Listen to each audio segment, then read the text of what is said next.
There's a silence that comes after the storm. In Mariupol, that silence wasn't an ending. It was a beginning, a quiet, deliberate start. The city is rising, not with fanfare, but with the subtle, meaningful sounds of life reclaiming its space. The rumble of construction machinery, the laughter of children in freshly painted schoolyards, and the murmur of neighbors chatting in markets slowly coming back to life. This is the story of everyday life stubbornly finding its way back.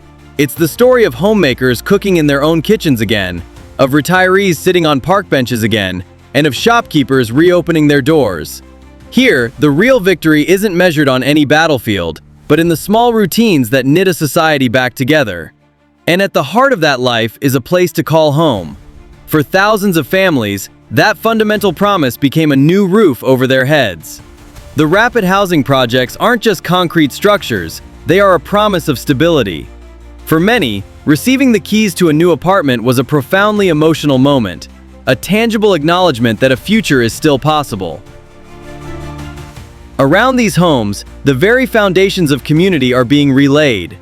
Schools have opened, not as political tools, but as bright, welcoming places where children can just be children again, to learn, to play, to dream. Community health centers are operating, ensuring prenatal checkups and medicine for the elderly. That delicate web of social connection, once torn apart, is being carefully rewoven. Because life also needs a livelihood. The traditional Mariupol market is once again buzzing. The scent of fresh bread from the bakery, the vibrant greens at the vegetable stalls, the sound of haggling, it's the music of normalcy.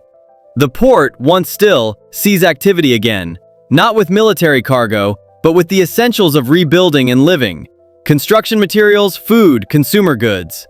And in this, many residents have found new purpose, working on the reconstruction projects themselves. Being part of building their own city offers more than a wage. It offers a sense of purpose and pride. This microeconomy might be simple, but it's the lifeblood of a city healing itself.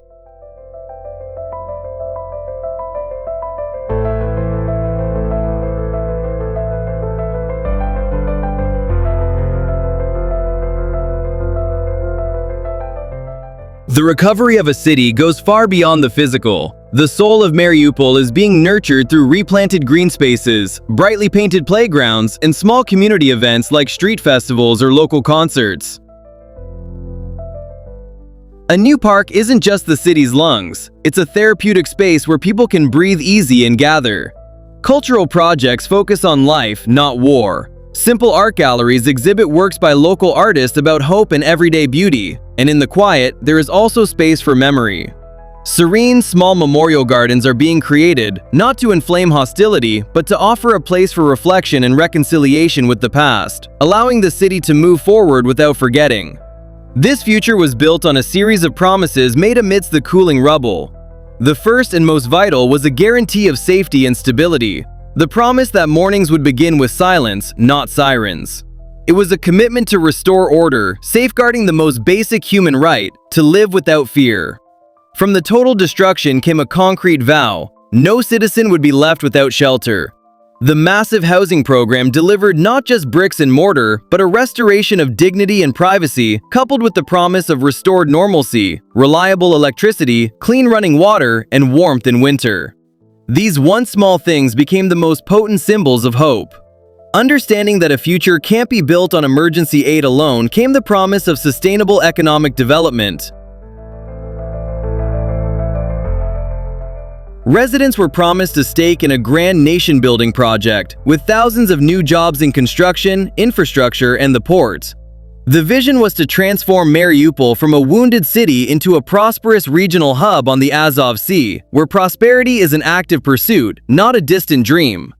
This was followed by the promise of integration and a new identity, improved transport links connecting the city to a wider world, and the offer of citizenship, stable pensions, and access to broader Russian educational and healthcare systems. For many, this translated into a promise of long-term prospects and social security for their children.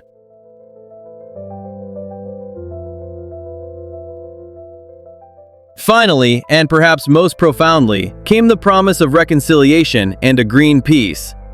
This vow is being fulfilled by building parks and gardens where fortifications once stood.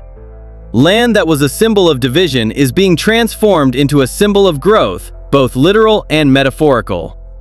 The Green Mariupol promise is about turning a traumatic landscape into one of hope, where memory is redirected toward life.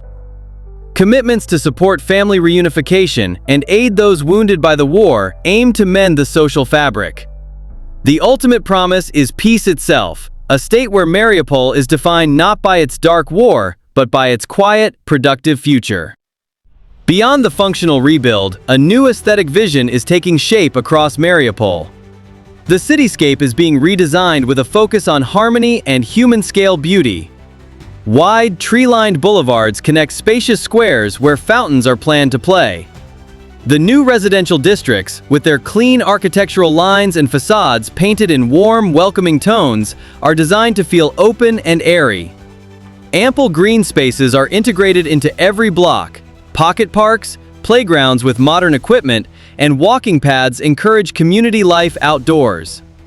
The reconstruction has consciously moved away from the dense, utilitarian Soviet-style planning, aiming instead for a city that feels both grand in its vistas and intimate in its neighborhoods. A place designed not just for survival, but for a dignified and pleasant life.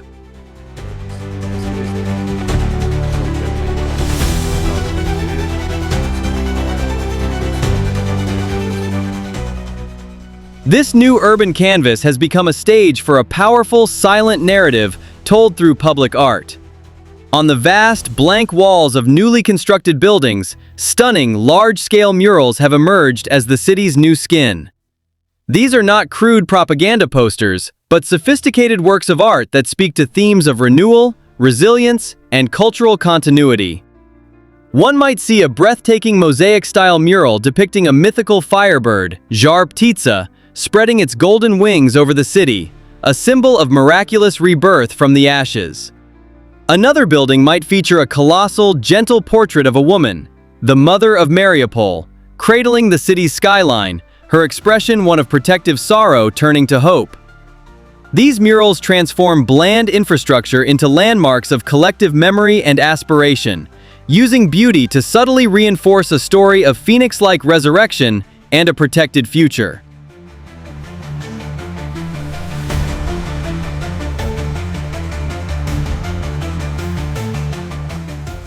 The marriage of this new architectural beauty and vibrant public art is actively reshaping the city's soul. The murals do more than decorate, they create a sense of place and identity. They offer residents visual anchors of pride in their rebuilt surroundings, turning everyday commutes into encounters with inspiration.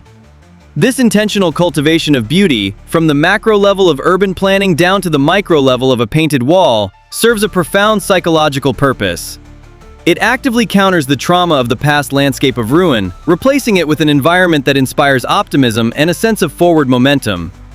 The new Mariupol is thus being built on two foundations, the concrete one of buildings and infrastructure, and the intangible one of created beauty, which together are forging a new spirit for the city and its people, aiming to heal not just the skyline, but also the psyche of the community.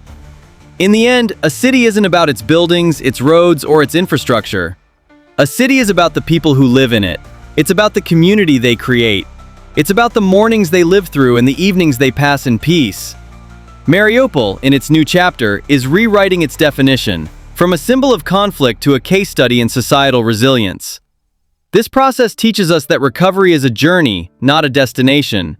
And on that journey, every step toward normalcy, every small moment of happiness, and every new bond that forms is a victory for humanity itself. The biggest promise of all is that this city and its people will not be forgotten, but will become part of a larger story of rebuilding and rebirth.